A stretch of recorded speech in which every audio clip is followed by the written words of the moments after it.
apologize. I've missed the last meeting, so I guess I'm a little rusty.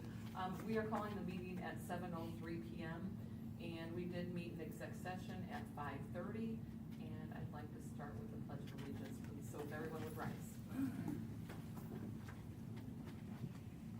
Pledge allegiance to the flag of the United States of America and to the republic for which it stands, one nation, under God, indivisible, with liberty and justice for all.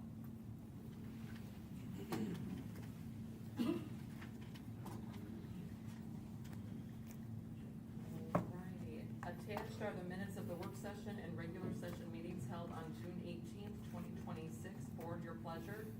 I'd like to make a motion that the board approve the work session and regular session minutes of June 18th, 2026. Second. I have a motion and a second. Is there any discussion? If not, please place your vote. And that passes 5-2. Nothing. Because I was not here, I did abstain, and Mr. Schultz is absent this evening. No financial reports this evening. Are there any comments on agenda items from the audience? Okay. Personnel report. Board, in your packet, you have a copy of the personnel report, including the ECA personnel report for June. For July 2nd, and I was reading the comments section, sorry about that. That would be for July 2nd. And there is also an addendum, board action is requested. Make a motion that the board approve the personnel reports as presented. Second. We have a motion and a second. Is there any discussion, board?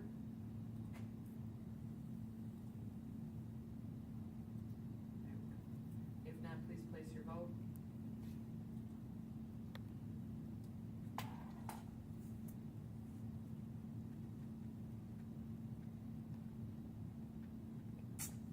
And we pass 6-0. All right, board, out in the audience, we have our athletic director, Mr. Kilmer, and he's gonna introduce our new boys basketball varsity coach. Come on up, and we cannot wait to meet him. Welcome. I'm just gonna preface this with, when Coach Beeman is fantastic, 5 years down the road, he was my hire. It doesn't work out, we're gonna blame him on Mike Black, all right? We appreciate the continuation of the fantastic. It's my honor to, introduce you Coach Jacob Beeman to be the next leader of the Hobart boys basketball program. Throughout the process, the hiring process, we had an abundance of applications, and we brought in several candidates. And really what stood out with Jacob, he doesn't have head coaching experience, but everybody I called and talked to, all the head coaches he's worked for, I've had an opportunity to watch him coach. He was an assistant at Lowell for several years. Said he understands what it takes to be a basketball player. He understands development. He understands, he's excellent at game planning. He just needs his chance. And those are kind of the questions that we brought in when we asked him, what does it mean to be a Brickie? That's what I'm learning. What does it mean to be a Brickie? And Coach Rogers, I think, can testify that Coach Beeman demonstrated that throughout the hiring process. Okay, it's more than wins and losses. It's about building young men, right? And his vision, his direction, as Coach Black would tell you, is what it's all about. Starts with that energy and that sacrifice. That's what he's done throughout his career to get it to this point where he finally gets his shot to take it to his next step. And one of the things that really stood out for me is it wasn't a one-year vision. It was, I need to get in with the kindergartners and see what I can do with them. I need to get in with the third graders. I need to get in with the fifth graders. I need to find out what's going on at the middle school, because his plan isn't 1 year, 2 years, it's 10 years down the road. And that's what being a Brickie is all about. Coach Beeman, welcome to the family. Thank you very much. You and I are now strung together forever. Coach, come on up and make a few comments if you would. Welcome, and we're so glad that you're a Brickie. Well, first of all, I want to say thank you to everybody in the interview process. Like Mr. Kilmer said, this is a process that I've been going through for a long time, trying to get into the head coaching ranks, and I've been an assistant coach, at the varsity level for 14 or 15 years. So to finally get the opportunity to step in and see what I can do as a head coach myself, and kind of have control of the program, I'm really super excited about. So again, thank you to everybody who's given me the opportunity. One thing I've always said, and Mr. Kilmer touched on it, the youth is a big thing, right? So obviously we want to build a successful program. I mean, I know it was successful last year, it's been successful, but I mean, we want to get to where we can get, right? So kind of getting into those youth is a big deal for me. And like Mr. Kilmer said, as low as I can go into the grade schools, kindergartners, first graders, third, second, third, all the way up, so that we can build and kind of develop these kids and get them where we want them to be, and not necessarily just as basketball players, but as individuals and adults, people who are going to be functional members of society when they graduate high school. Because I teach at Hanover Central, and not to sound negative or anything, but there's a lot of kids that I'm concerned about, from teaching, that they just don't kind of get it, right? And sometimes I wonder what the direction they're getting. So that's one thing that I really want to focus on is getting those in the programs and kind of build it up. And that way it makes it easier for me at the high school level. We've had a lot of success, and success is ultimately the goal. So I could ramble on forever, so I'm just going to end it right there. Just again, thank you guys very much. I really appreciate the opportunity, and I'm excited to be here. And I'm excited to see what we can do with the program. Thank you very Well, much. we want to welcome you, and we like your vision. The feeder system is extremely important, Absolutely. right? And we like your direction of wanting them, extracurricular is so important. We always see kids with extracurricular, their grade point averages are higher than the kids that aren't in extracurricular because they learn time management, self-discipline, they learn to collaborate, be a part of a bigger group that aspires for more. And so we welcome that type of vision. I will just say, in terms of your focus being on even down at the kindergarten level, I always tell people this story, and it's quite true. Mark Lito and I share this same story because it so makes the point about youth. When the Colts moved to Indianapolis, they had to figure out how to get a fan base. Sure. Who did they go after? They went after kids. Right? And so it's like you start with the youngest kids and you will build a fan base. Yeah. And they did. And I would just tell you we welcome that approach, and anything that you need a trip over to the Early Learning Center, I'd be happy to take you there. I call that probably, Disney World has its own features, but that's one of the best places on earth. You can't go in there without having a smile on your face. We have little brickies down at their level on the doors and things like that to build the culture of being a brickie. If you ask Mr. King, even when they graduated, work hard, be nice, stay safe, and at the end they'll tell you, and be excellent on purpose. And if we can show them that and teach them to aspire and to work hard and to enjoy what they're doing, right? For sure. So we welcome you, and I think you're going to love it here. Like I said, I'm really excited to get started. So. What do you teach at Hanover? I teach several things. I teach medical terminology, principles, You teach med-term? med-term, principles of healthcare, and then I am the EMT instructor. Well, please. Okay, hold on one second. There's a person out in the audience. All right, Miss Beth, they're all signed, all for you. Oh, thank you very much. You're welcome. Happy 4th. Yeah, happy 4th. I'm sorry, I had to address her. But anyways, I would just say to you, I did not know that. And so if I'm ever in the market, which, by the way, I really needed somebody to teach med-term this summer. And you teach principles of healthcare too? Principles of healthcare, yeah. You can tell me about mentoring a coach on there. That's interesting. Is your background, are you in nursing, EMT? So, yeah, so I'm an EMT. I've been an EMT for, when did I start? Since 2003, I think, is when I became an EMT. I'm a certified firefighter.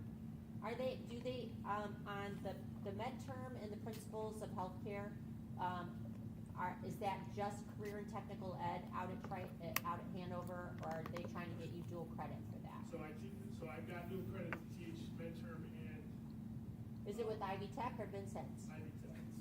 Yeah. So I'm dual credit for midterm and principal and she's credit. They want me to do the EMT class, but I'm being honest with you, there's so much involved with the EMT class, like adding the dual credit part of it, I'm not Yeah, too the excited about right now. EMT part of that is extremely difficult. Yeah. And not only that, on the career and technical ed side, trying to pass that exam is just a bear. But I will say, the kids actually do better at it than the adults do that go back to school for it, because they're just used to studying for that sort of stuff. Yeah, for sure. Well, that is so good to know, because I was trying to figure out, like, what are you teaching there? So Tri Creek and Hanover, do Tri Creek kids come there as well? Well, so it's weird because the co-op is us, Tri Creek, KV, and Crown Point. I think all of our schedules are different. So we're on block scheduling at Hanover, which doesn't line up with any of the schedules at. Sure. I mean, like our career center, there's 10 of us, so you know, trust me, we know all about that. So, Well, it's really good to know that you teach those subjects, though. absolutely. That's awesome. All right, well, All right. you might be getting a call from me, you never know. All right, well, thank you guys very much. I appreciate it. Thank you. Thank you so much, Jacob, and thank your family for coming. We really appreciate that. Coach, I hope you gave him some Bricky gear. My guy's gonna take care of it. All right, excellent. Very good. Yeah. Well, you should tell them they don't have to stay. So those of you in the audience, if you'd like to stay, you are more than welcome to. But up here is our agenda, and if you would like to spend your time otherwise, you are free I don't to leave. recommend it. I'm gonna say go ahead, Joe. Have a great night.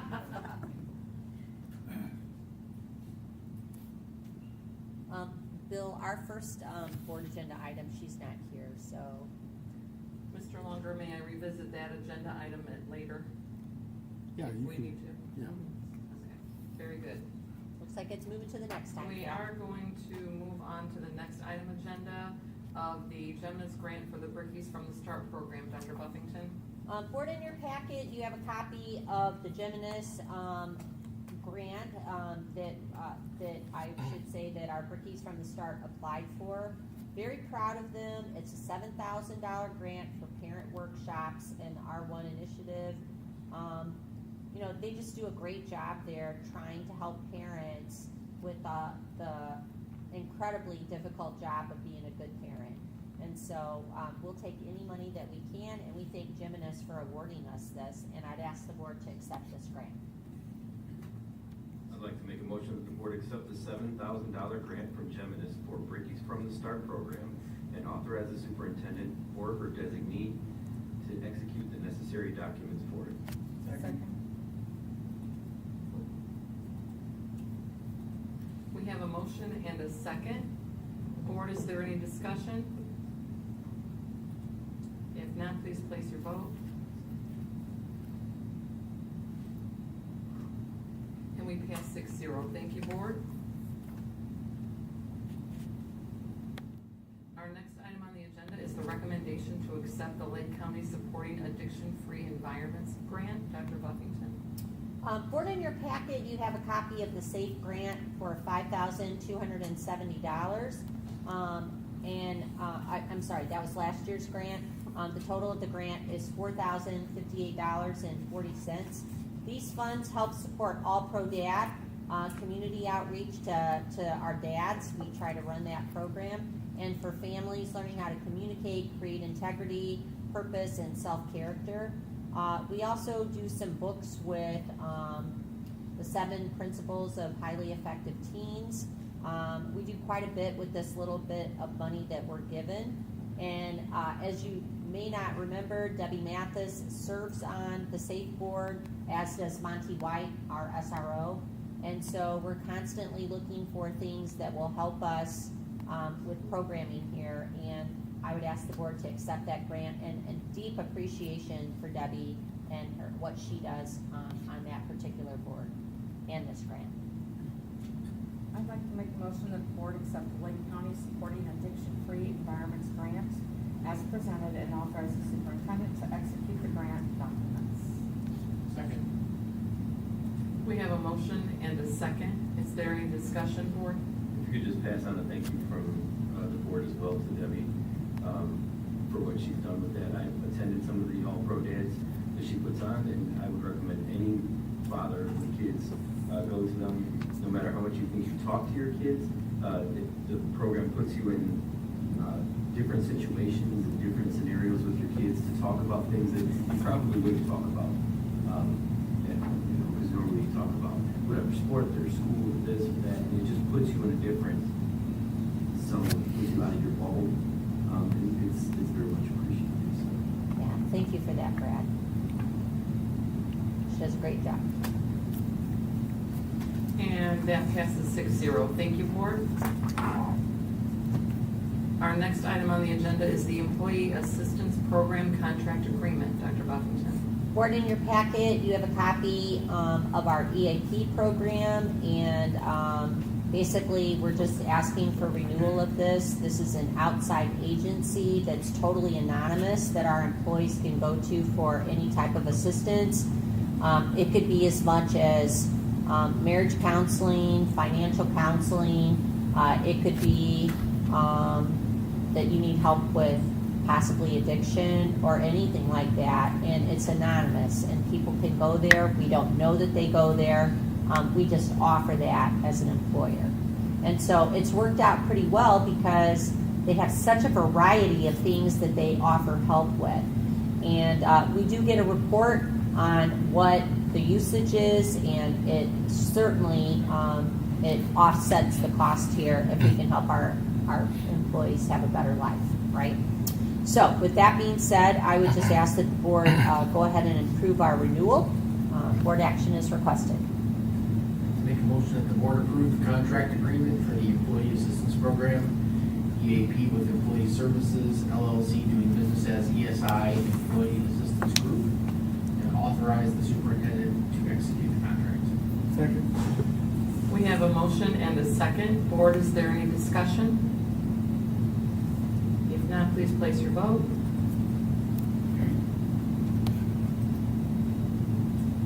that passes 6-0. Thank you, board.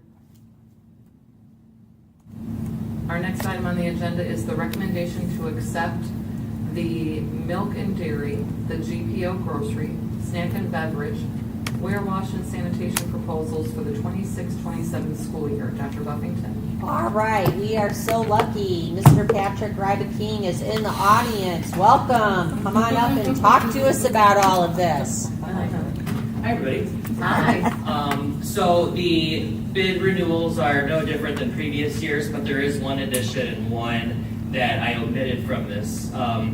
The milk and dairy is from our current sponsor that we've been doing for, I think, 2 years now. We switched to Dean's from Pleasant View, and they kind of run it as a franchise operation, and Terry is the owner of that, and we're on a first name email basis consistently, so the customer service is great. The price is still significantly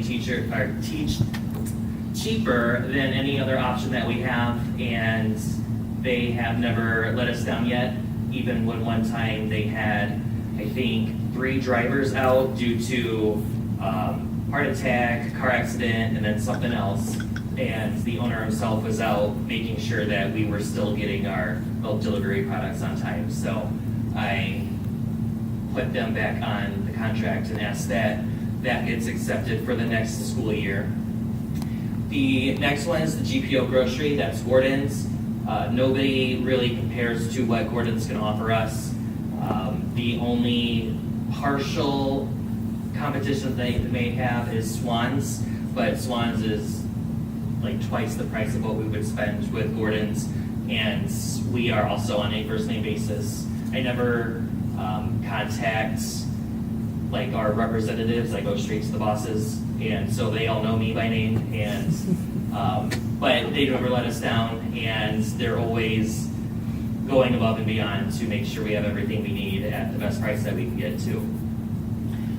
The next one, Snack and Beverage. This one was added on last year.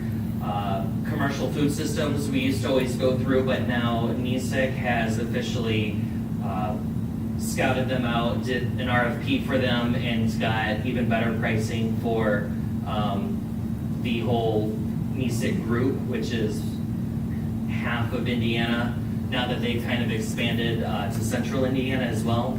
And nothing too different from there, but we do offer a lot of a la carte choices, chips, we have beverages, and sometimes we'll get, different varieties of cereal if Gordon's isn't quite keeping up with a grand selection. So it gives us a little bit more opportunities and varieties for the students. I omitted the Produce Piazza. We haven't used them in the 6 years that I've been here. They were on the agenda for last year, but because it was my first year, I just wanted to kind of copy what was done already, make sure I didn't miss anything. But we have never used that company, so I did not include them. And the new one is Warewash and Sanitation. That is from a company called Smart Systems. It is something that School City Hobart had before I started here, so it's been at least 10 years. But they specifically cater to and design all of their products for K-12 schools. And when it comes to chemicals, it is very difficult to find a good detergent and sanitizer that is food contact safe. We've been using a hybrid of what the custodians use now, Nyko, Modrak, and one other company that I've been emailing to, trying to explain what food contact safe means to them, and it's been a hassle for the whole 6 years I've been here. So I finally went to speak with them because for a while I feared they would be extremely expensive, because they're one of those programs that visit your school twice a month and they restock for you, so you never have to order. It's kind of like a prepay system. But not only do they do that, they also like monitor the equipment, make sure that we're cleaning all the nooks and crannies that we're able to clean, and it's a whole system that they do. So I finally caved at the last ISNA, the Indiana School Nutrition Association Conference, invited Mike over, and we did a 3-month-long feasibility study that just ended in like the 1st of June for 2 of our schools. And I got the quotes, I think, well, not the quote, but it would actually cost. And it was actually about 10 grand cheaper than what I'm currently spending. So not only is it chemicals designed for us and 1,000 times better than, like, the quality of the products are also really good, but the fact that he'll come to each school and make sure that people are delining their dishwashers every Friday like they tell me they are, that's just the whole added benefit. So it's saving us a considerable amount of money, and it will alleviate the need to even think about ordering chemicals and dishwashing solutions again. So those are what I have up for all the bids and contracts for this coming school year. All right, so we had asked the board to accept those bids as recommended by Mr. D. Board, your pleasure. I'd like to make a motion that the board accept the bids for Milk Dairy, GPO Grocery, Snack and Beverage, and Warewash and Sanitation proposals as recommended and presented for the 2026-2027 school year. Second. Board, we have a motion and a second. Is there any discussion? Thank you, Patrick, for the trying to save money. I know, Oh, yeah. Patrick, I just want to tell you, that the fact that you've said that you're on first name basis with all the bosses, number one, I love it. That you just went above and beyond just to inform that relationship so that it makes it a little bit easier, not just on you, but that so they know who Hobart is and what we expect and that you've built that relationship. That's great. And then the second thing that I appreciate is that you can tell your passion for your job when you come here. When you come and talk to us and present us these things, it's very obvious that you want to do better, that you wanted things to look better, taste better, and not just that, but to get more bang for our buck. And I appreciate that from you, so thank you. Thank Well, you. and if you go to the kitchens, I mean, they're just stunning and beautiful. They're very attractive, and kids want to eat in there. And so that's a lot of kudos to you. I love going to the middle school kitchen. It is just, well, first and foremost, I should say, like, both of those kitchens, obviously I had a huge hand in how it was gonna be presented. But the way you've taken it and you've taken it to another level, the food looks so appealing. And, like, it's not like when we were in school, kids really want to be a part of the lunch program because it's really, like, it's very appetizing. And I remember when I came over to the middle school staff and they thought they were in trouble or something and we were BOPing them. And Patrick just wanted to recognize the staff there for doing such a good job.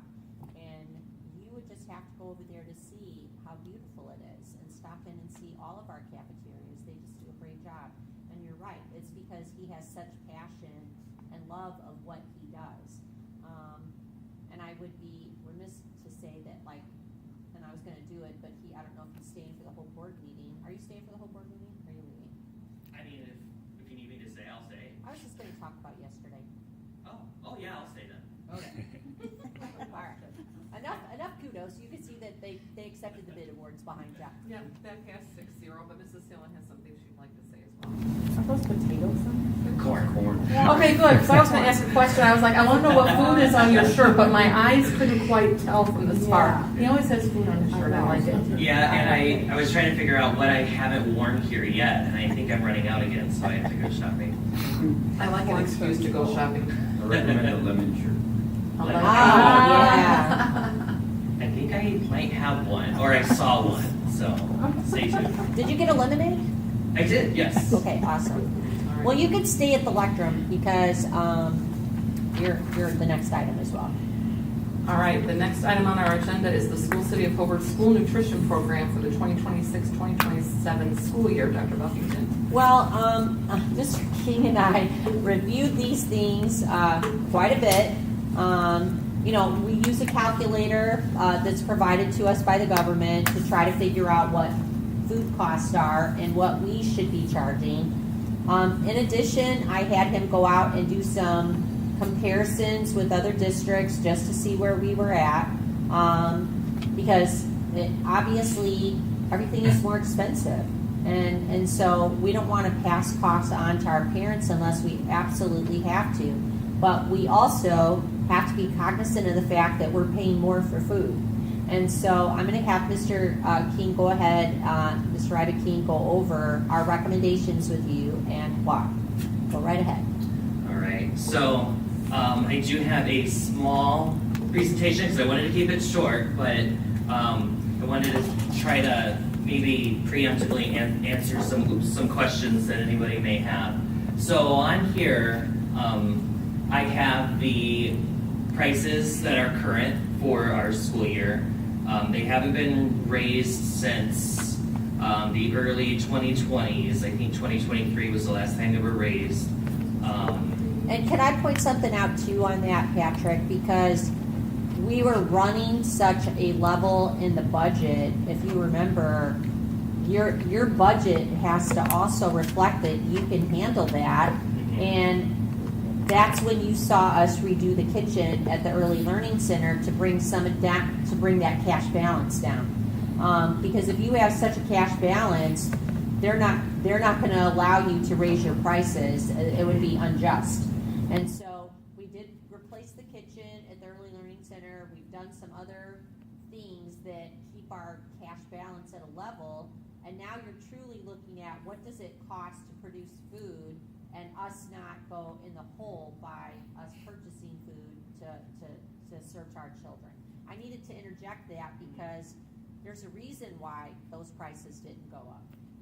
Yeah, the state doesn't want us to go past 6 months of operating expenses in our bank because, we're nonprofit, and that money needs to go towards investing into the students.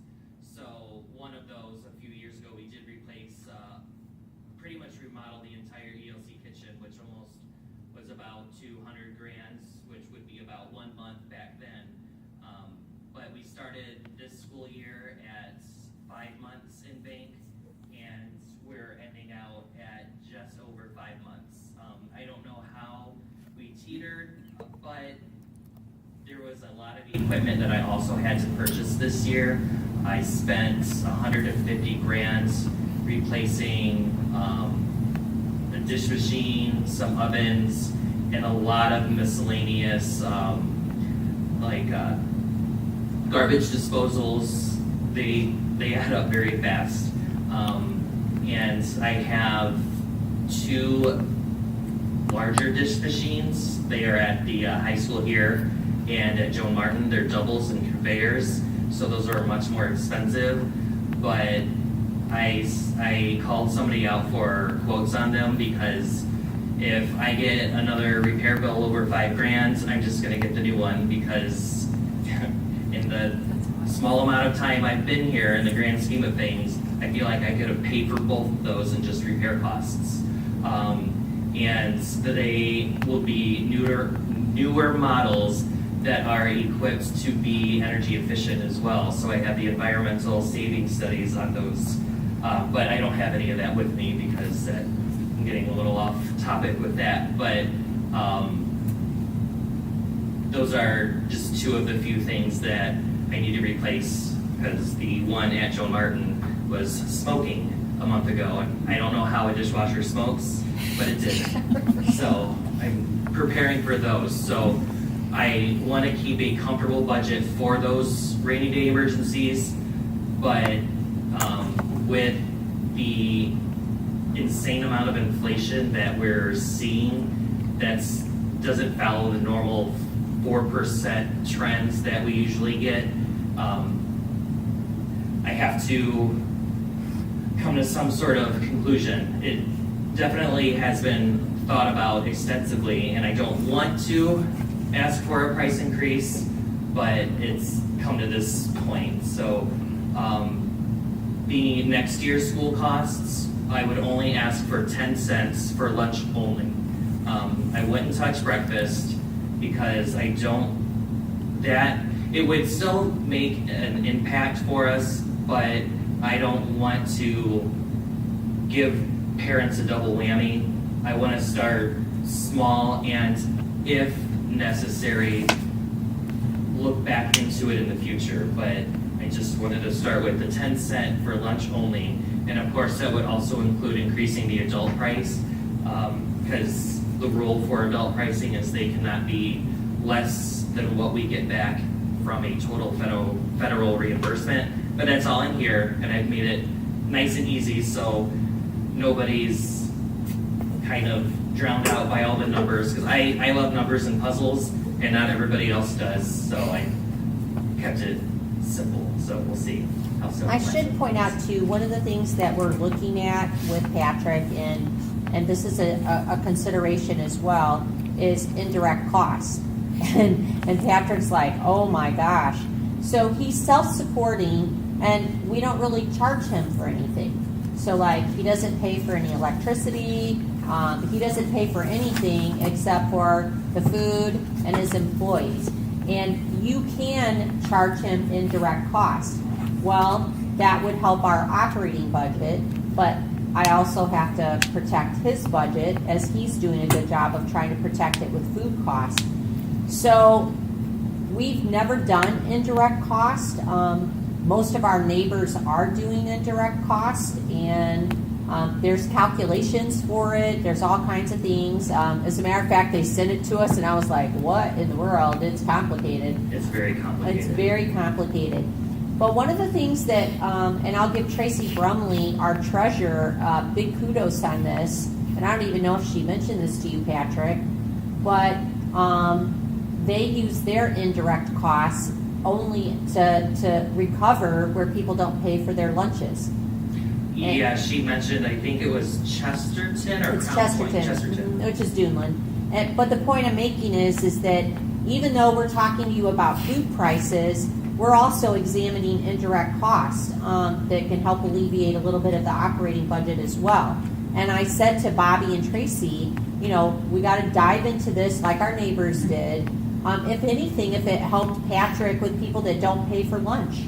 I mean, he does a really great job of trying to stay after them, warning them, and I'm going to just be very candid here. People don't care. And so the only way that we can do is to try to take them to a company that will try to get the funds back to us.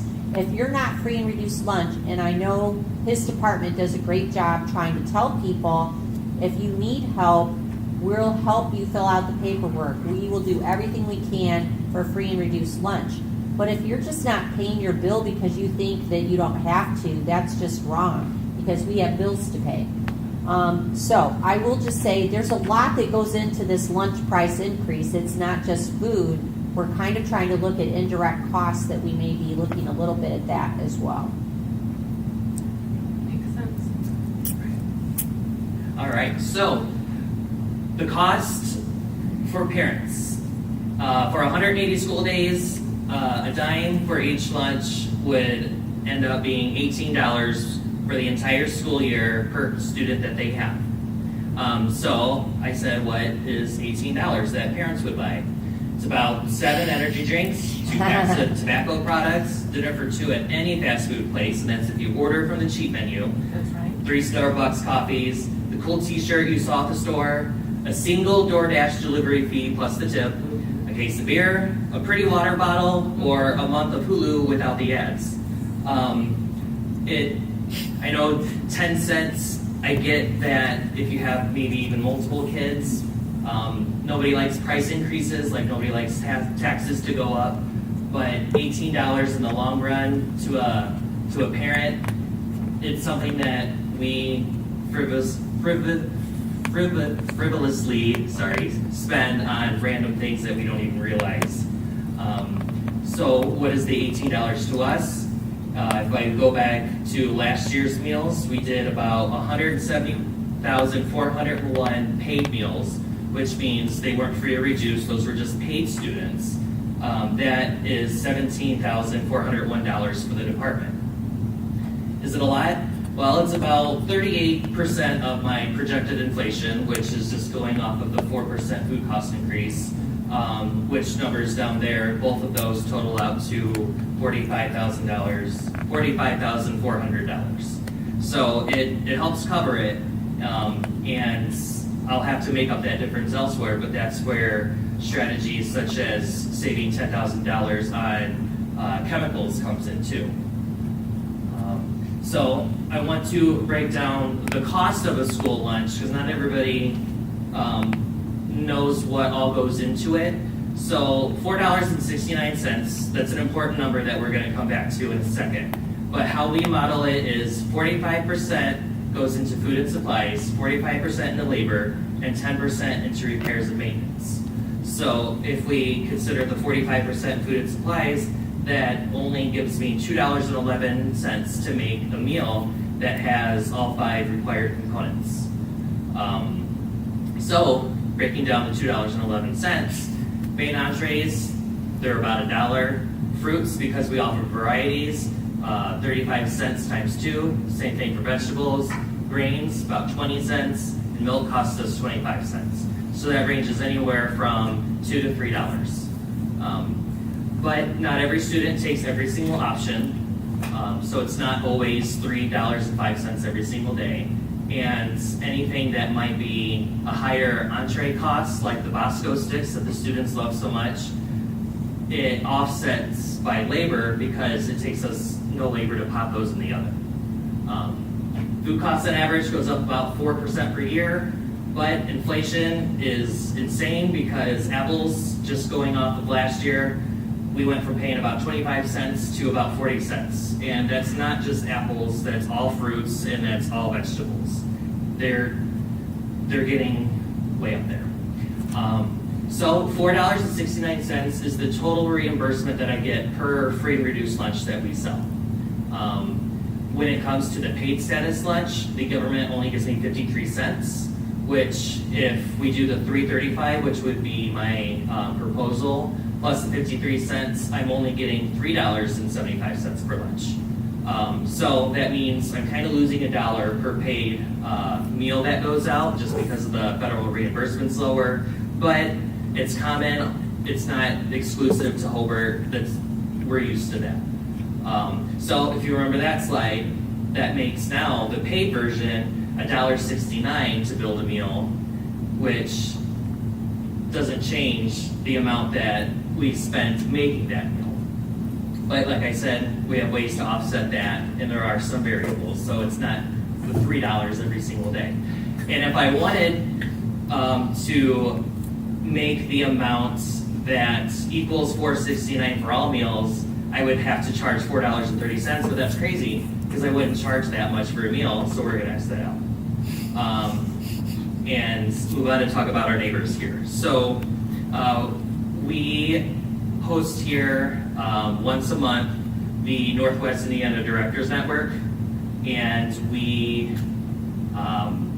it's a collection of food service directors, school nutrition directors from Northwest Indiana that come here and we collaborate.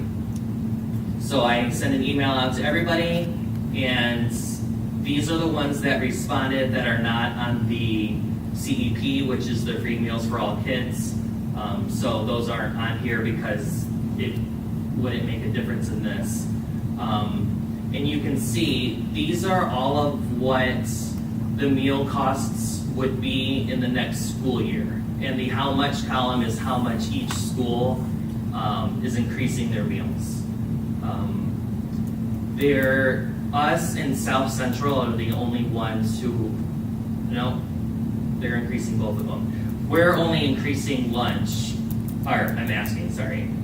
for lunch. Everybody else on here that has something in that column is increasing both breakfast and lunch. And if we look at the average, $2.82 for elementary lunch against our $2.90, and $3.10 for a secondary lunch against our $3.35. I know there's a more of a difference in the lunch, but there's a couple of things on here I'll point out real quick, like Griffith and South Central. They have $2.70 and $2.75 there, and I think I can explain that in a little bit and how they can charge less there. So the reason why we're more is because Hobart is the golden standard.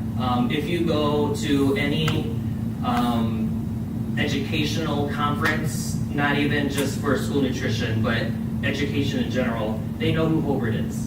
And with us being excellent on purpose and doing everything that everybody else looks up to, I mean, I know it's kind of gloating for this school, but it's what it is. Everybody knows who Hobart is. And we have neighbors who aren't quite where we are that are worried about upcoming future USDA regulations, some of which have started as of July 1st this school year. So there's a reduction in breakfast sugars, but we are not worried. Red, blue, yellow dyes, it's easy peasy. Sodium limits tightening, again, we're already there. There are a lot of schools, I'm not calling them out because they're all my friends and we work together, but they ask me why I'm not worried about all these upcoming things, and I tell them that we do scratch cooking. And so like, well, how do you do all that scratch cooking? Well, we have a lot of staff. If you asked around, and I'll use LaPorte as an example because, they're a comparable school, still a little bit larger. Cindy is the director over there, and she said, well, how do you get your staff on board with scratch cooking? I said, well, we just have enough staff to do it. She goes, well, how many do you have? I said, well, in the high school alone, I have 16. And there was a gasp in the room because we had so many. And we probably have twice the amount of staff as a lot of our neighbors, but that's because we give those varieties, we do the scratch cooking, and we put our best on a tray. So because of that, scratch cooking, we have less sodium in the preservatives, no artificial dyes that we add to our stuff, and about 40% of our menu is some form of scratch cooking. So there's speed scratch, which is we put half of it together and we don't roll out the dough for pizza, but we put everything else on it. And then from scratch, which, we brown our own beef, which from that we make taco meat, chili, all of that. And I don't know if anybody has had our chili here, but we have the best chili ever. So, because of that, this is how we get kids to eat their food, to eat their veggies. We, at the secondary schools, offer carrot raisin salad, black bean and corn salsa, corn salad, coleslaw, apple poppy seed salad, cucumber salad, Italian spinach, broccoli slaw, harvest veggies, Caesar side salads, sweet potato apple salad, strawberry field salad, cauliflower confetti, Italian pasta, and BLT pasta. And I know those aren't veggies, but you can see the BLT pasta there, and it looks amazing. And none of these are photoshopped or generated in any way. They are just fresh made sides that we offer to our secondary. And I might just say that the salads are popular because every time my kid goes to lunch, they're gone already. It's mad. So they are popular, and so they must be good. We definitely try to be creative because we have to meet subgroups every menu cycle. You have to have a specific amount of black beans. You have to have a specific amount of red, orange vegetables, dark green, and it's really hard to get kids interested in a red, orange vegetable because it's carrots or they're stuck with. Not everybody likes sweet potatoes, but that's about it. We've tried butternut squash, and kids are just scared of it. I don't know why. How about when you're doing your tacos or whatever? Is there a fajita version where you could do the orange bell pepper? Yeah, there you go. Stay tuned. So, some examples here of just what a lunch tray looks like, and I'm not putting these up there to gloat for my staff and what they produce, but it's to beautiful. show you that these are this is why Hobart sets that standard for districts around us. And on here, on that top right there, that's your fajitas with your bell peppers and onions that we actually cook on a skillet. We don't bake the vegetables on that. We put them in a skillet with some juices and seasonings and add them to our chicken fajitas there. But that's why the program is so good. Kids like the food. It tastes good. But you had an Instagram dedicated to it. Yeah, we do. We do. That's true, Brad. I forgot about that. Me too. What's on the bottom right with whipped cream? That was our Halloween treat. It's as easy as mandarin oranges and some pineapple tidbits with a little bit of whipped cream and a candy corn sticking out of the top. And we like to do ones just like that because we can count it as a fruit, and the kids will take anything that has whipped cream on it. So we did a lot of whipped cream this year for some of our holidays. That's the price increase. It's the whipped cream. Whipped cream is cheap. So the short version, inflation's gonna cost me about 45 grand. The 10-cent lunch increase would give me about 17 and a half back. $18 per student over the entire school year, which is 40 chicken nuggets for McDonald's plus tax. Our neighbors are still going to continue to raise their prices as they hire more staff to meet those regulations.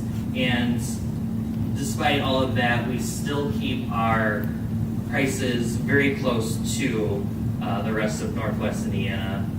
And the last part is getting kids to eat takes creativity and variety. And Fed Kids is improved academics, improved athletic performance, and improved attendance. And I just don't want to risk falling short of what we offer. So. Yep, great job. I will just say this too, whenever the government's offering free food, Patrick is the first one in line. Brian Lafayette. Yes. I just told him he's had an incredible year, and I'm very proud of him. And I know the kids really do like our cafeteria food, and the staff is amazing. You really can't go in our kitchen without them being proud of what they do as well.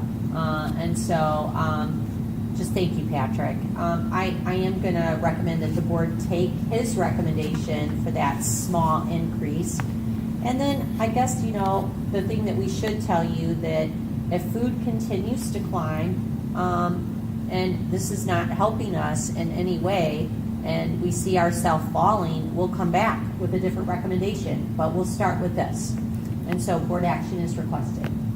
I'd like to make a motion that the board approve the cost of school meals for the 2026-2027 school year as recommended and presented. Second. We have a motion and a second. Board, is there any discussion? You would save me a lot of money if you lower the price of the cookie. And the chips. The rule of thumb is charge double what you pay for it. Patrick, I'd just like to tell you that when I went to school at Foreman, our school lunches were satellite lunches there was a cold tray, a foil tray, and there was a warm foil tray. Do you remember those? No, because they did end up with a kitchen when I was there. Oh, okay. But let me do say this, we do have some neighbors, neighboring districts, and I should have pointed this out. As Patrick said, they do a lot of scratch cooking, but we also have a lot of districts that use third-party services that brings food in. And, that works for their district. That would not work here. And so, if you had to do it, you could. I know someone had once said to me, oh my goodness, you have more administrators than Munster does. And I'm like, no, it's +1, but they don't have an administrator in their food service department. We have Patrick, and Patrick is self-supporting, and he does an amazing job with what he does, and kids like it. And so if we're going to measure administrative duties and what people do, from school safety to technology to food service, Patrick pays for himself. He's self-supporting and offers an amazing program, and Munster doesn't have that. They have a third party. Now, I'm sure that works for them. That doesn't work here for us. And you do a fantastic job, and we're very proud of you. Thank you very much. Like you said, I have a good staff.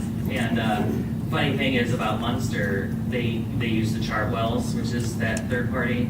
And the manager I'm hiring for the high school happened to be the manager over there. And the story she told me is why I'm bringing her over, because she is for the kids. And Chartwells, they are corporate minded, and it doesn't. We can leave it at that. They're Yeah. very corporate minded. Yeah. And so, but if you're in a district where that's a necessity or that's working for you, that's great. It's just not a viable solution here. Yeah. So, that's because people are used to what we serve, and so that just would not work here. And by the way, it would, if you saw some of the prices, it doesn't affect the cost except for maybe a little more because you're having to pay for transportation to bring it in. So, And there we are. We passed 6-0. all right, thank you, very much. Patrick. Thank you. Very thorough, Thank you, very Patrick. fun. Thank you, board. Next item on our agenda is the second reading of resolution adopting updates for Hobart School Board policy. Mr. Forrest, if you would read the resolution, please, and then Mr. Longer, if you would like to make any comments. Yes, we have a resolution, School City of Hobart, Board of School Trustees, resolution number 2026-22. The resolution approving amendments to the bylaws and policies of the Board of School Trustees for the School City of Hobart. Board, you have before you the resolution and the exhibits that we discussed at the work session prior to the last meeting, and these changes were approved at first reading at the last meeting. An affirmative vote this evening will result in adoption of these changes. The exhibits that you have before you reflect the recommendation of council as well as the administration with regard to amendments to the policies. Where there were options available, the option selected also represents the recommendations being made. These changes were largely a result of either legislative changes or a focus on AI in some of the updating some of the policies. And you have, I think, a total of 6 exhibits.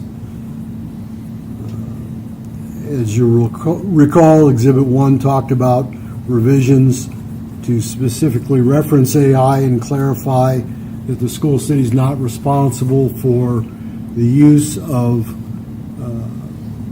electronic devices issued by the schools. We're not responsible for their use by students outside the school setting. There's also language dealing with acceptable use of AI as it relates to academic integrity and the consequences for violations. Exhibit 2 talks about AI in more detail. It talks about a variety of forms of AI and the necessity for approval of AI and AI tools, and also talks about the fact that student privacy mandates still are in effect and must be complied with, and then some detailed coverage of AI in the context of academic integrity and enforcement of violations there. Exhibit 3, you have amendments dealing with acceptable use of social media. These are primarily for clarity and don't constitute any material change to the policy. Exhibit 4, you have updates on the policy on teacher appreciation grants to clarify that your FICA and your teacher's pension payments, those costs can come from the grant funds. 5 updates the policy on fiscal planning to include required reporting as a result of changes to statute. And 6 is updates to the wellness policy, primarily for clarity. I will just say, and I gave the board access to the Administrative Resource Center where you can log in and you can see some of our work that we have done on this policy that we will be doing with students and teachers when they come back. And so our acceptable use and the guidelines with AI, if you want, you can log in. You can see our playbook, Dr. Krieg, Melissa Higgison, Nanelle Hairston. I've had students that I've had focus groups with that have given me a lot of feedback on how to properly help them with what the guidelines are. And so we've had a lot of feedback, a lot of work done on that. In addition, you should know the social media policy as well as the PII and all of that, personal identifiable information.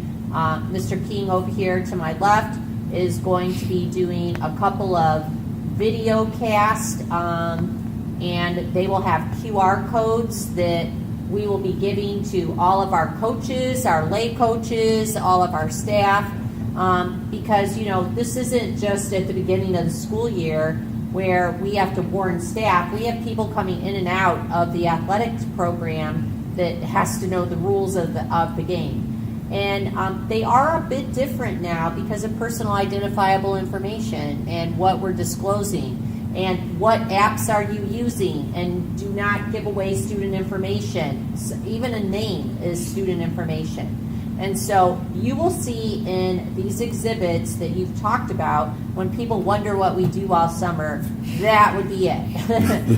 Prepping for people coming back so that we're enforcing legislation and board policy and making sure that our employees are going to set the tone for what's appropriate for children. And so I just wanted to let the board know that this is probably your smallest board policy that you've had in such a long time, but the amount of information in those 6 exhibits is enormous. And we've been working on this, I don't know, for months. I'm going to tell you, we started back in, I'm going to say March, working on AI policies with teachers, and they're more guidelines. We call them our guidelines and playbook, and you can log in and see what we've done. Melissa Hickison has done an amazing job for us recording these, and they're going to be modules in Canvas. And kids will have to go through these modules. They'll have to take a test and score at least 80% on it so that they know what level they're allowed to use, because we want them to think and own their learning. And there's times to use AI and there's times not to use AI. We are on the cutting edge of that. We always have been, and I don't want that to not be the case. But in some instances, it's not appropriate to use AI. And so we will set the tone for that, as well as social media, and make sure that we're protecting student data privacy. And I want to thank Mr. King, Mr. Krieg, Manel Hairston, Melissa Hickison, Craig and Colleen were very instrumental in some proofing for us. Craig and Colleen, the co-principals here. All the students that I had focus groups with, I want to thank all of them too, because this was an enormous task. And I think that we'll be better for it this year. Okay. Board, what is your pleasure? I'd like to make a motion that the board adopt resolution number 2026-22 for the bylaws and policies changes in the comprehensive document entitled Bylaws and Policies of the School City of Hobart. Second. We have a motion and a second. Is there any discussion? Thank you, Bill. Thank you for the Thank work. you all over there. Definitely, it's incredible amount of work. Okay. Mr. Porras, if you would do a roll call, and board, would you also place your vote electronically, please? Yes, David Cosby, Aye. Don Rogers. Aye. Brad King, Aye. Stuart Schultz is absent, Frank Horace, both here, not present. Aye. Cindy Hillen, Aye. and Ricky Guthrie. Aye.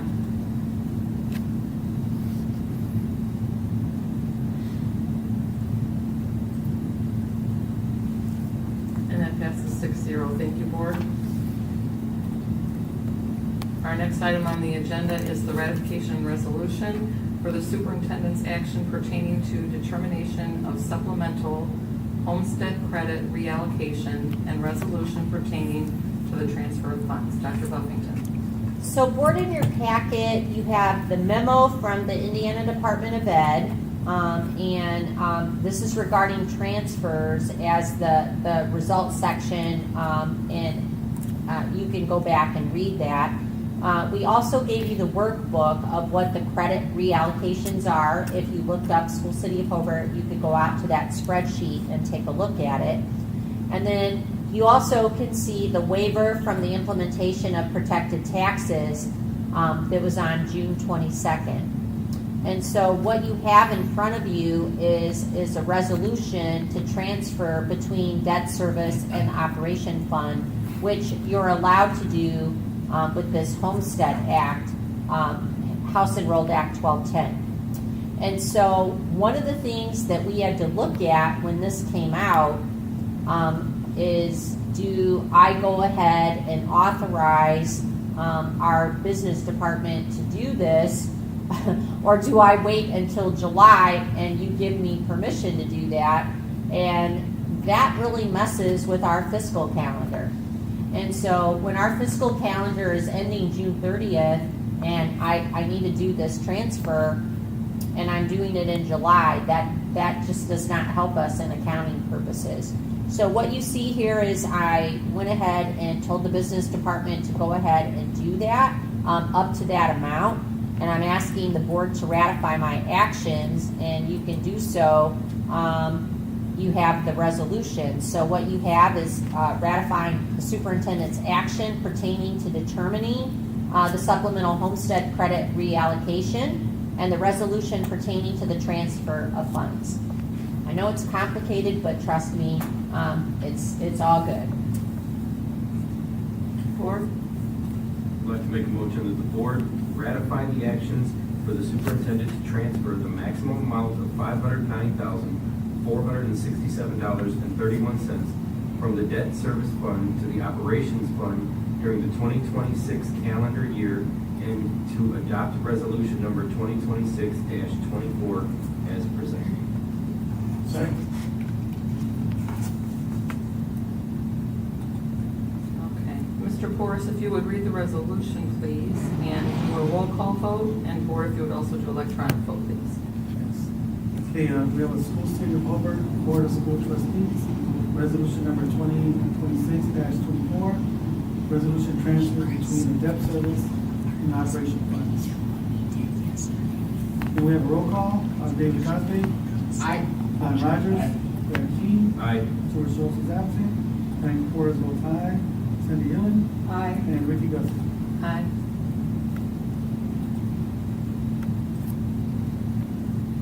And that passes 6-0. Thank you, board.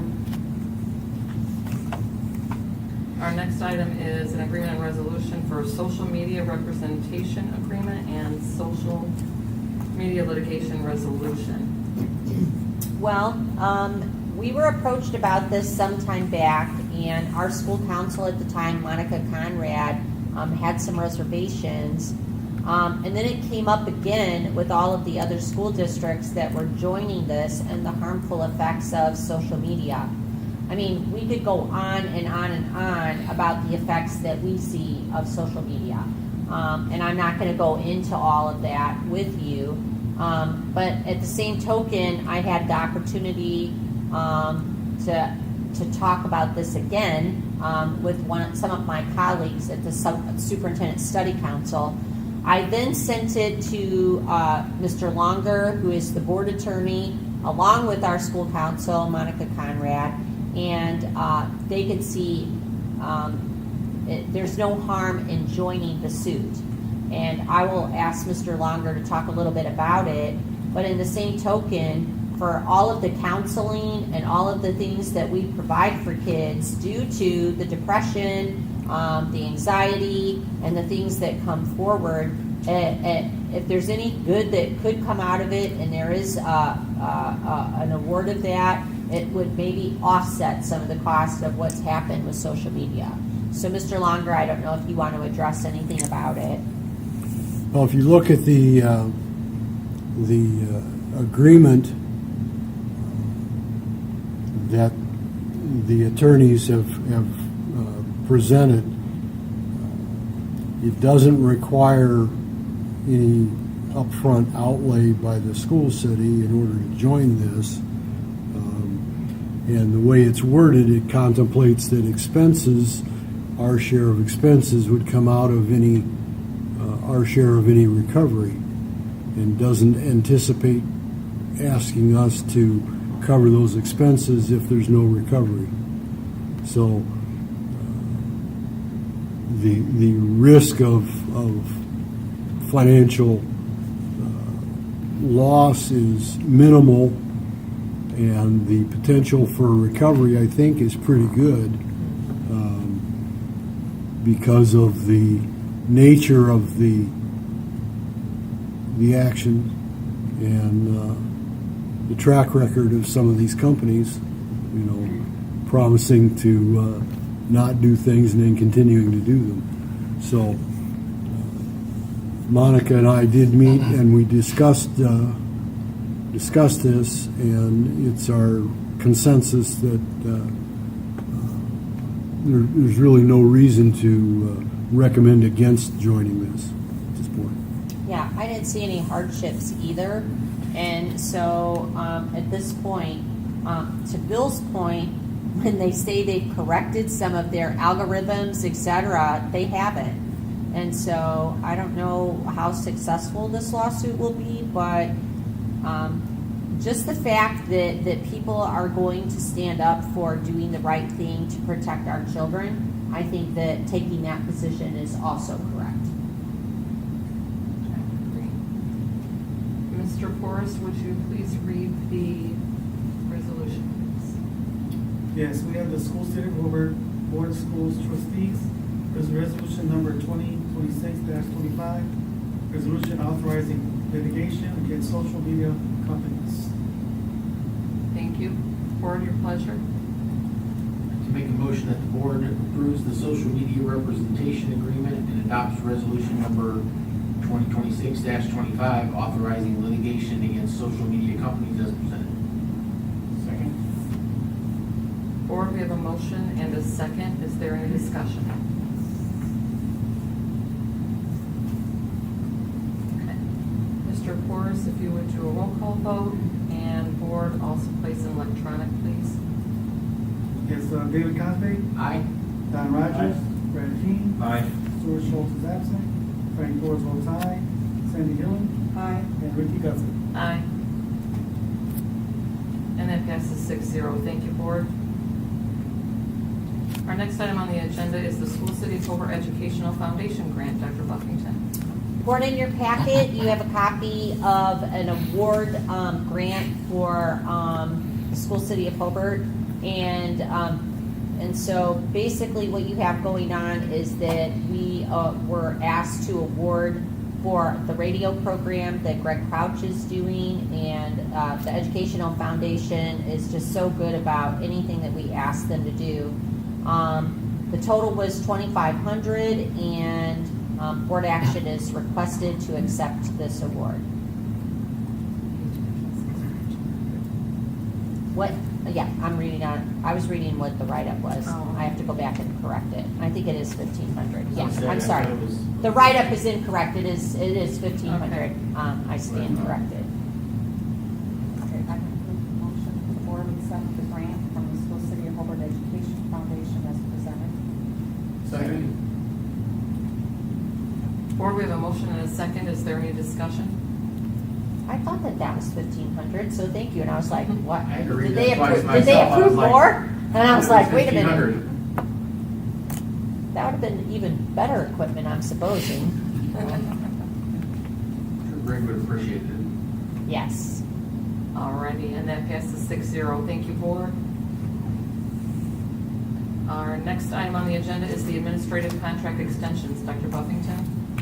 Board, in your packet, you have a copy of the administrative regs that we have, and these are contract extensions for our administrators.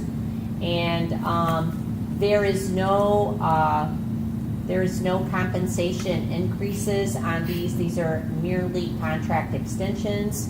And so I will read the names of the following administrators: Debbie Mathis, Jonathan Mock, Tim Krieg, Lori Anderson, Robert Glover Jr., Brooke Passion, Matt Whiteman, Danielle Adams, Colleen Newell, Craig Osika, Brandy Krolak, Ty Arthurholt, Sean Zolads, Nikki Neely, Courtney Gill, Josh Reno, Greg Violata, Sarah Gutierrez, Amy Turley, Brittany Krieg, Casey Allen, Christina James, Maggie Craig, Jen Caddick, Christopher King, and Russell Mellon. In addition, one-year contract extensions for our newest administrators at the Service Center, who's given me a great challenge this year, but they're all doing great. So with their positive evaluations, I'm recommending 1 year added to their contract, Rebecca Rosenbaum, Patrick Ryber-King, and Ryan Snedeker.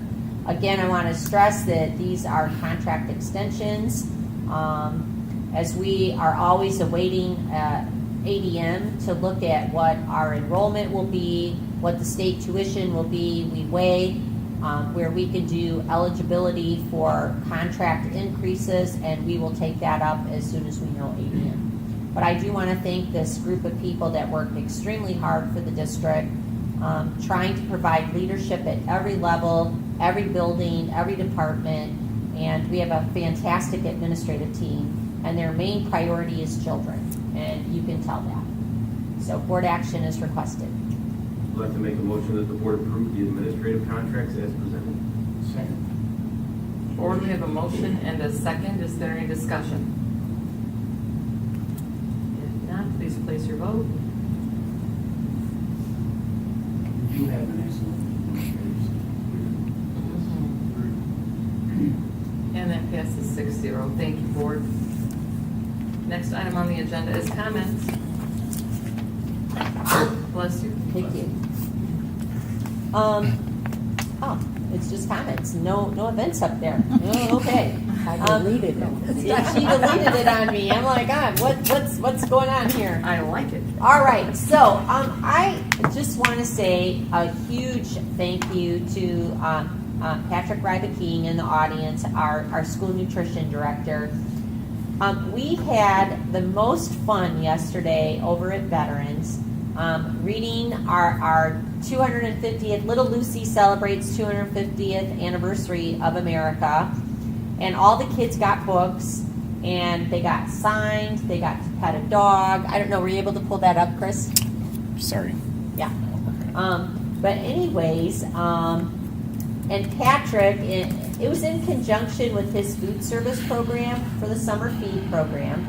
And then on top of that, inside of the book, there were red, white, and blue cupcakes, and Patrick managed to have his team put like red, white, and blue for all of it. And obviously the star of the show was Little Lucy, and she was there. We gave out over 150 books, and you know, for a lot of these kids, they don't have books in their house at all. There's little Lucy right there. And there's Little Lucy, and what we did, because it was so hot, and I got to thank Chris King and Joseph Montemayor, because it took all of us to pull this off with it. And just look at how precious that is. It was 100 degrees outside, you know, and we pulled everything on the inside, and we did PDF of the book and had it up on the big display, and we read it to kids, and they got to pet Lucy. But more importantly, the book really, it talks about community and how people show kindness and respect for veterans, firefighters, the fireworks and picnics and decorating and celebrating America's 250th birthday. And when I was approached a little bit about this, you know, just talking to kids about 250th birthday of America, and it really told the story of Hobart. When you think about the parade, you think about the fireworks, you think about picnicking, and I'm just telling you, the kids were amazing, and they loved the story. They loved getting to pet the dog. They loved getting an autographed book that they get to keep, and it was just an amazing day. It really was. And then they also got a coloring sheet, and they could color while they were eating their lunch. And many of them came back proudly showing how they colored it so perfectly to match the dog and our American flag. And that's a little girl named Lucy. She made sure she told us that to match the dog. And it was just a beautiful day. When I walked in to talk with Patrick at the end, some kid, oh, this cracks me up. You have to watch this. This little one with Little Lucy, go to the next one, Chris. And she's like, she just loves the dog. And then go to the next one. These were families that came. That's my niece. Yeah, the parents sat in the bleachers. The kids all sat up by me by the stage. And it was just, look at them. They're just like, they got to meet this author. And it was just beautiful. And I will say, at the end, some of them were hungry, and so they decided to cut the line and go eat, and then come back and get their book signed after they ate. I went into the cafe over at Veterans, and Patrick was cleaning up with the crew, and Patrick literally was cleaning all the tables because we had a full house. That's what I do love about all of our administrators, our directors. We all roll our sleeves up. We all do what we want to make sure that our kids are taken care of, and it was fabulous. And I want to thank you, Patrick, for coming along for the ride. Chris, thank you for like our last minute. We got to bring it indoors, and it just was beautiful. And you could see the looks on their faces. It was precious. It was just a great day. They're so excited to have their own book too. So thank you very much. And that's all I have. Happy 4th to everyone. Happy 250th to America. Thank you. Mr. King? I just want to make sure I pass on. Greg Crouch is watching live, and so he wanted to pass on his thank you for the money for the Hi, radio Greg. program. So Almost extra $1,000. Right. All right. Thank you. Mr. Lunger? Just want to wish everybody a happy 4th. Celebrate safely. Remember what the holiday's about. Yes. Thank you. Any comments from the audience? I'm excited for a long weekend, some nice holiday. The staff are excited to have tomorrow off as well. And yesterday, yes, it was a blast. Kids had a lot of fun. I brought in Emmy, the manager over there at Veterans. She was officially on vacation at that time, but she came in to do, because it was hosted at her school. And then my office staff, and my office staff and I are not used to being in the kitchen and doing all of that labor. So it took a lot out of us, but we were more than happy to do it. We had a lot of fun. Kids came up, parents came up, talked to everybody about how they enjoyed the book, how they enjoyed the reading, topping it off with food, and the fact that, it's been such a hot week that it was just nice to not have to do anything outside. And it's been a very hot week. Yesterday was very good for the summer feeding program because of the heat wave. The numbers have been low this week, but yesterday was just a good day to round out the rest of the week with that, so it was a good time. I will say that I did say to some of the kids, I'm like, so are you ready to come back? And they were saying yes. So that's a good thing.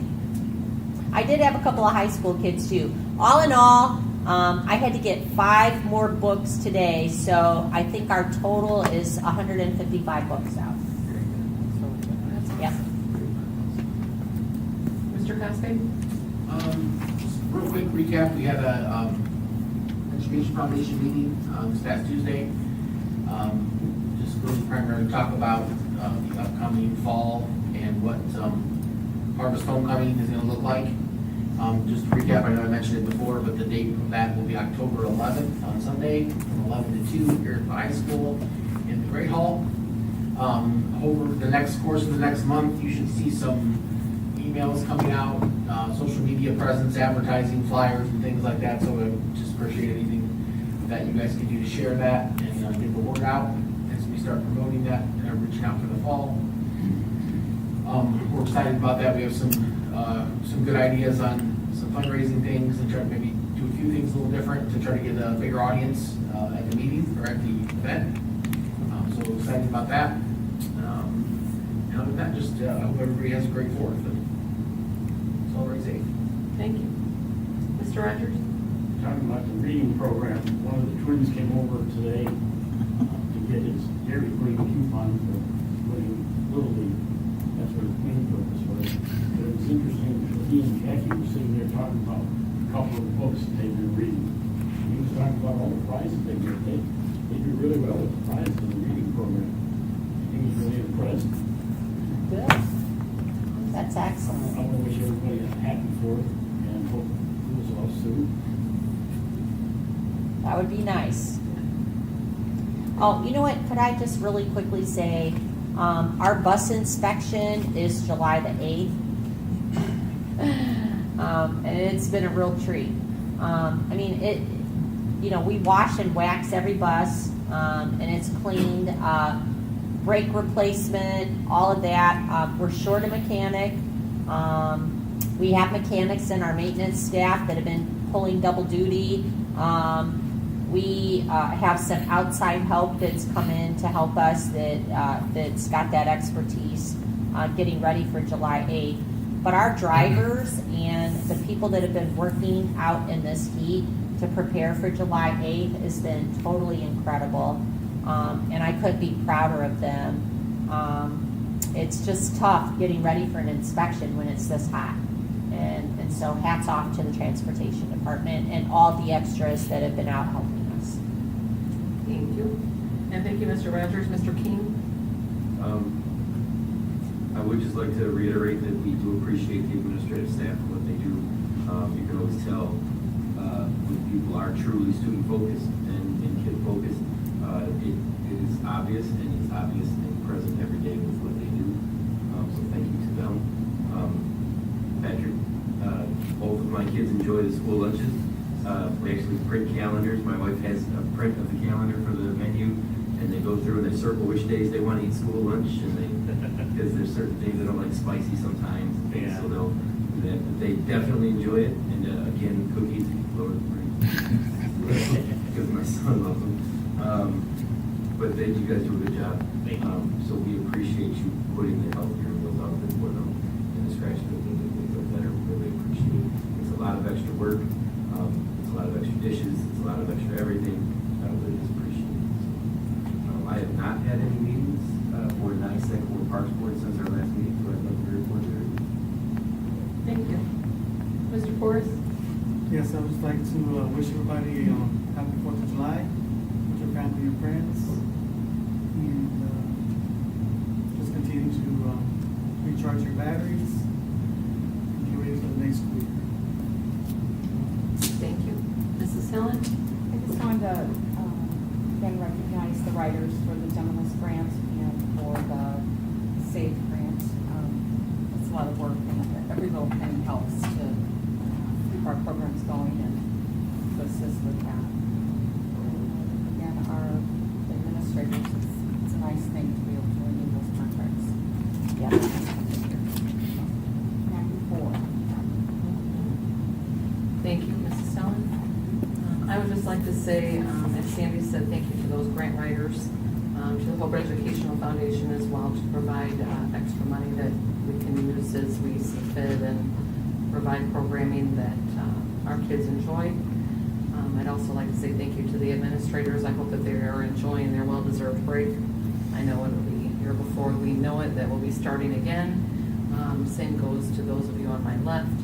And happy 4th to everyone. Stay safe and cool. And I hear it's supposed to rain, so try to. And that concludes this evening's meeting. Thank you very much. Thank you. Happy 4th, everyone.